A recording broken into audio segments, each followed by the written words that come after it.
Hi there, it's Larry Podzoid, and I'm back here to part two of my 20, or actually three of my, part three of my 25th anniversary, the Restoration of Sanity, Restoration of Wellness anniversary today, the 21st of December. It works out to be this year, the Thursday before Thanksgiving it was in 1994.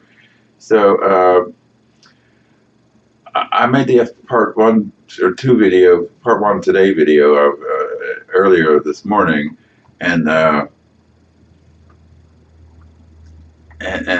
I was kind of like going to shut the computer down and go to bed, and the phone rang, and it was Susan Culbertson, who did part one of the 25th anniversary celebration on September 20th, 2019, because that was according to their schedule. They had to go to Florida for the winter. But today is the actual date of the actual becoming well. I mean, I was going to say a friend stopped in after that. They called, and a friend stopped in and congratulated me on my anniversary, and we had a conversation, and I was telling him, and got the idea for this video because I said it takes a sense of humor to survive a state hospital. Like when you're there for a year at a time. That one year in '87 to '88 was murder and hell and bloody hell and murder on me. But so you have to have a sense of humor with them scrutinizing you the way they do and monitoring you and allowing you here to do this or that and not do anything else but to sit there and stare at the boob tube. I hate the television. Don't get me started on the slime Frank Zappa song. But so the sense of humor we had to have to survive in that hellhole that the state hospital was in those days. What was like the thing we did, the stunt we pulled that took the cake. This is the best thing we ever learned. Thing we ever did. Out back of the main building, where we were housed, there was like swings and benches and things you could sit on, picnic tables and stuff, but there was a road that went around the building there, and there were parking spaces along the back there for the doctors and the medical director and the administrator and all that. So there was also at that time this one really big dude in there, man. I mean, he was a football player from high school, I guess, or he was a really big dude, like 6'2" or something, so he hung out with us, and we were all the same age, younger, and one day I noticed those parking signs for those parking directors and stuff, parking spots.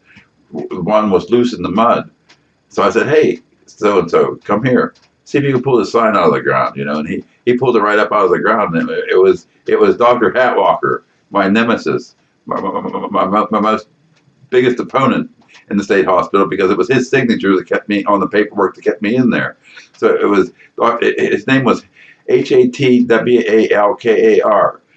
Dr. Hatwalker. But when you're in a mental hospital and you're crazy, you think of it like Headwalker, Hatwalker, Headwalker. Like he's there to walk your head through the procedure to get out of there, So it was like a big thing with Dr. Hatwalker, Bless him. He was very happy with me. He did a presentation of how I got well at a conference in San Diego. He told me later, but we saw each other. We were at peace after all those years of adversity with one another. But so the dude picked up his sign. I said, "Well, see if you can pick this other sign up, a few slots up here, And I don't know who's up with the other side. We switched the parking signs on the guys, Dr. Hatwalker and somebody, the medical director, Dr. Pothy or somebody. We switched our parking signs. The guy pulled them out of the ground, pulled the other one out, put the other one in, put the other one in, put that one over here, and we actually watched Dr. Hatwalker park in his new spot, assigned spot that we assigned him, the patients.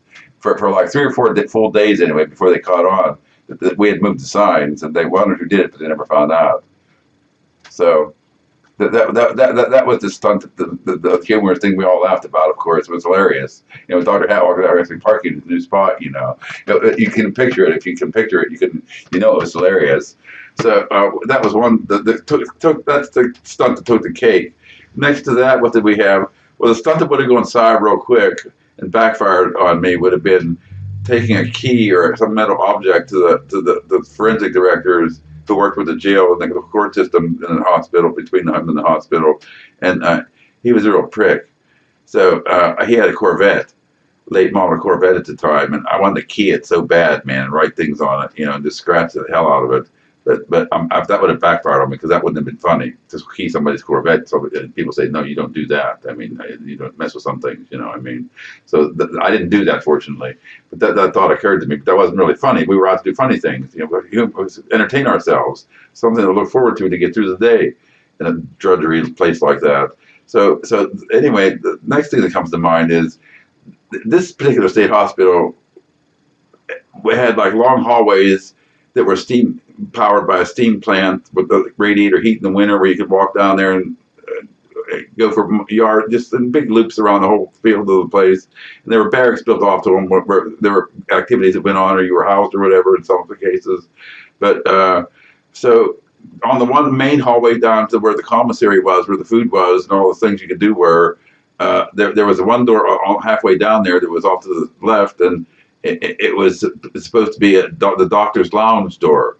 Okay, so some of the guys they were allowed to chew tobacco, and you smoke tobacco on those places back then in our state, and I don't think that's right that you can't. I mean, because they know part of that's mentally connected to the brain disorders involved why people smoke, use nicotine, but.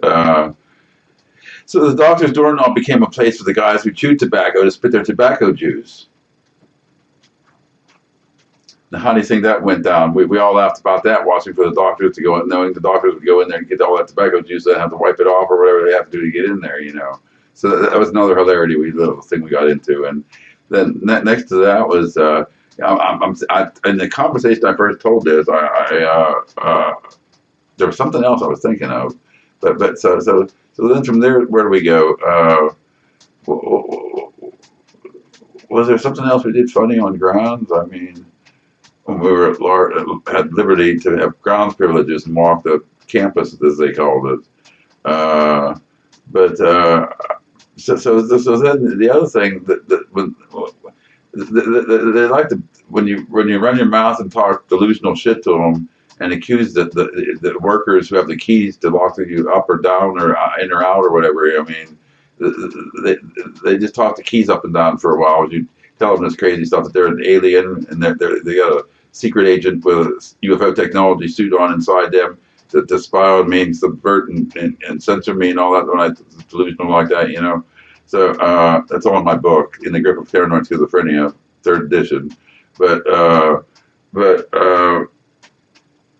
So what the hell? So they would take so much of it, then they would put you in 4-way restraints tied to a bed.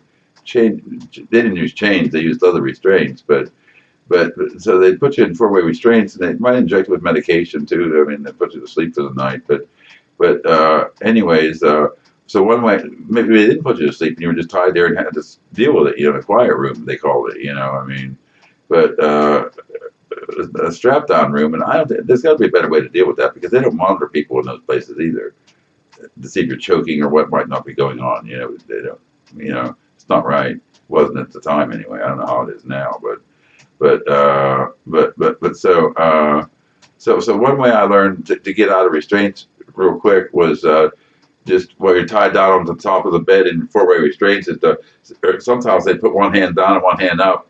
And sometimes your feet together, sometimes apart. It didn't, but I don't know what the purpose of all that shit was. The difference in it, but so one way I learned to get out of restraints was just to flop it out and go all over the floor, and then they'd see that and have to mop it up and bitch at you the whole time. You shouldn't be doing that shit. You should wait till they let you up, and so they have to. Then they let you up to go to the bathroom, and then you're out of restraints. And if you act okay, then after that, So then from that story, then there was part of this I can't think of. Something else we did funny too, but so then the other thing we did was another time another guy was in the other restraint room, and I wasn't in restraint that night, but he wanted to get out of restraints. We told him, well, just shit yourself. I remember the guy's name, but I'm not going to say it, but we were all there together as a group for a long, extended period of time. It was a year I was there that time. And so we told the guy, just shit yourself. So he shit himself, And they saw that, and they had to, of course, let him out of restraints and wrap him in a sheet and take him down the hallway to the shower and run into the shower. And I don't think he went back in restraints. So if you're in a state hospital and you went out of restraints, piss on the floor or shit yourself or something, they'll have to let you out.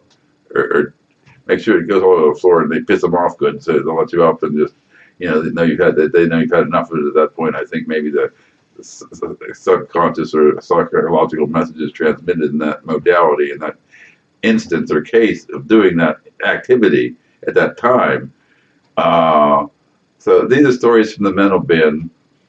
It's been 25 years since I've been there, but I still remember this. There was something else I thought of telling my friend. What else could it have been? So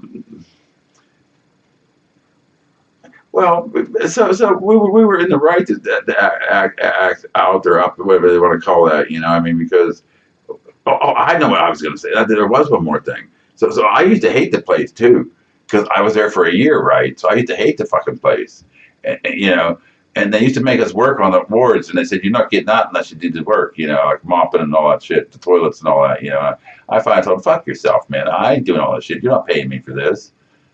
I mean, but I used to, at that time, at that time, there was in the main building corridor where the corridors intersected and the main building crisscrossed.